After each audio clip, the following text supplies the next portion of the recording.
Good morning mga ka-farm.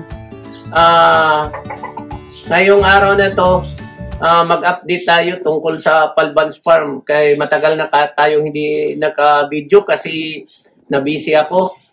Baka na sabi ninyo, naghinto na ako sa aking piggery farm.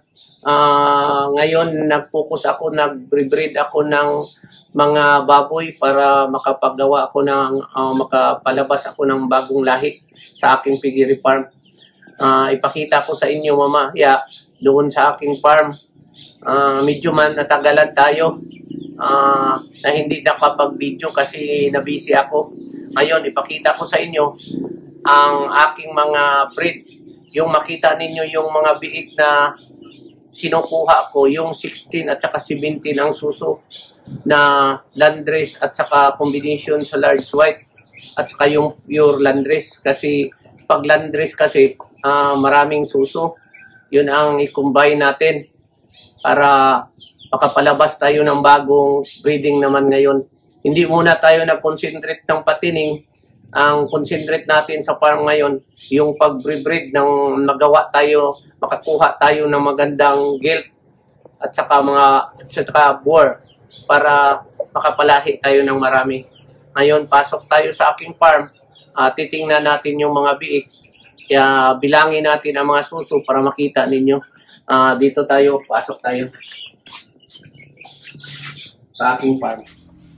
Ito ngayon, ipakita ko sa inyo mga ka-farm. Bagong lahi natin na selected natin para ma-update kayo sa farm ko. Mayroon akong mga bagong lahi dito. Itong mga large white at saka landrace. Tsaka may cross din dito na landrace large white.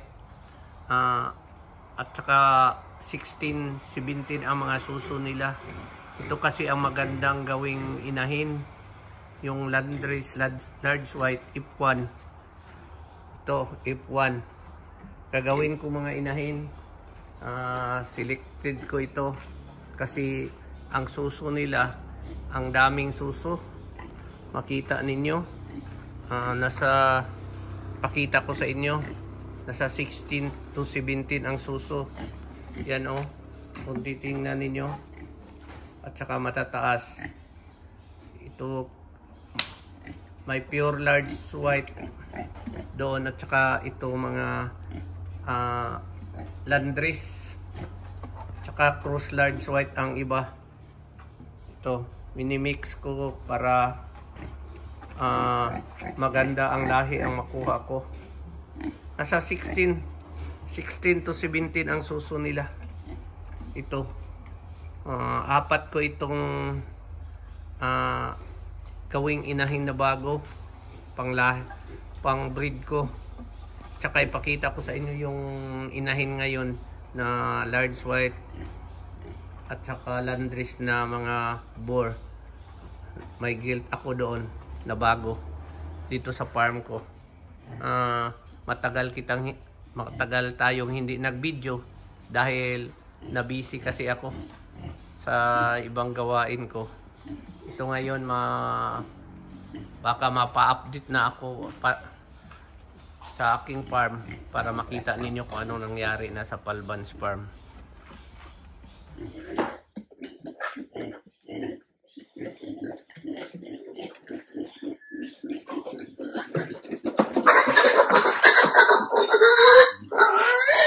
One, two, three,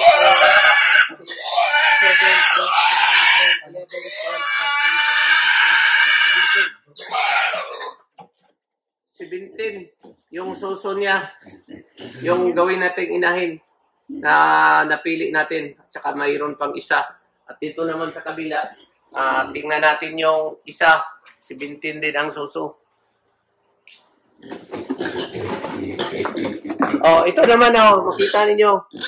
1, 2, 3, 4, 5, 6, 7, 8, 9, 10, 11, 12, 13, 14, 15, 16, 17. 17 ang suso. Tingnan ninyo.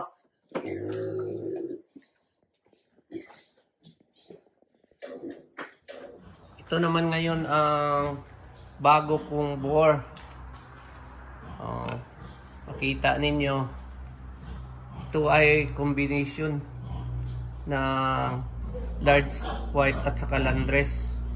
Ngayon, ito ay F1. F1 ito. F1. Kita ko sa inyo. Malaki na. Nasa 3.5 months from birth. Ito. Kita ko sa inyo. Ikot tayo para makita. Ito. Ito. Ito.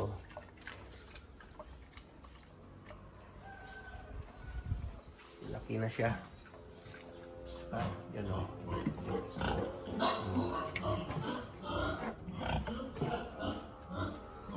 Yan o. Palahiin natin. Para maka-produce tayong magandang breeding. Ito, large white Landrace. Tapos dito naman, ito naman ang bago kong gelt. Ang taas, pure Landrace ito. Nasa 7 months na. Landrace, pure Landrace. Ito. I-cross natin doon sa F1 ko para itong GP maganda ang kalabasan dito sa breeding. Ito mataas. Ang napurga na ito, kulang na lang ito maparbo. Kailangan ko maparbo ito bago ko pakastahan. Ang ganda niya.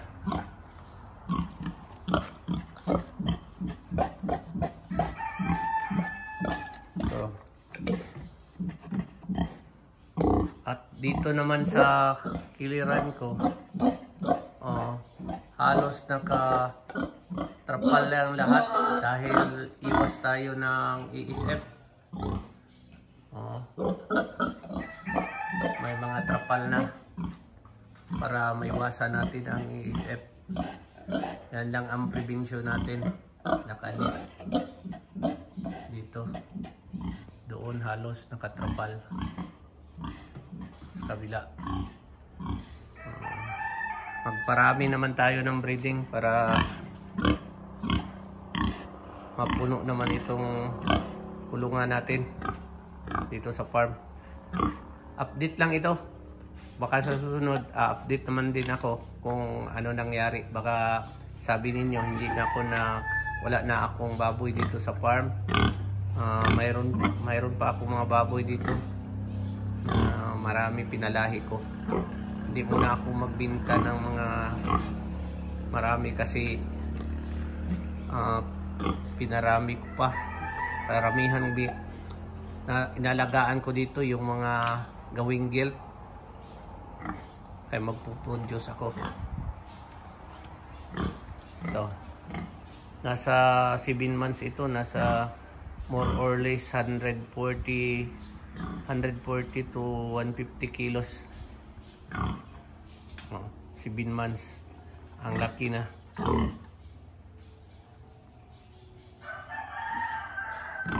Marami pong salamat sa pag-subscribe ninyo palagi sa aking YouTube channel kahit minsan lang ako nag-video. Marami pong salamat.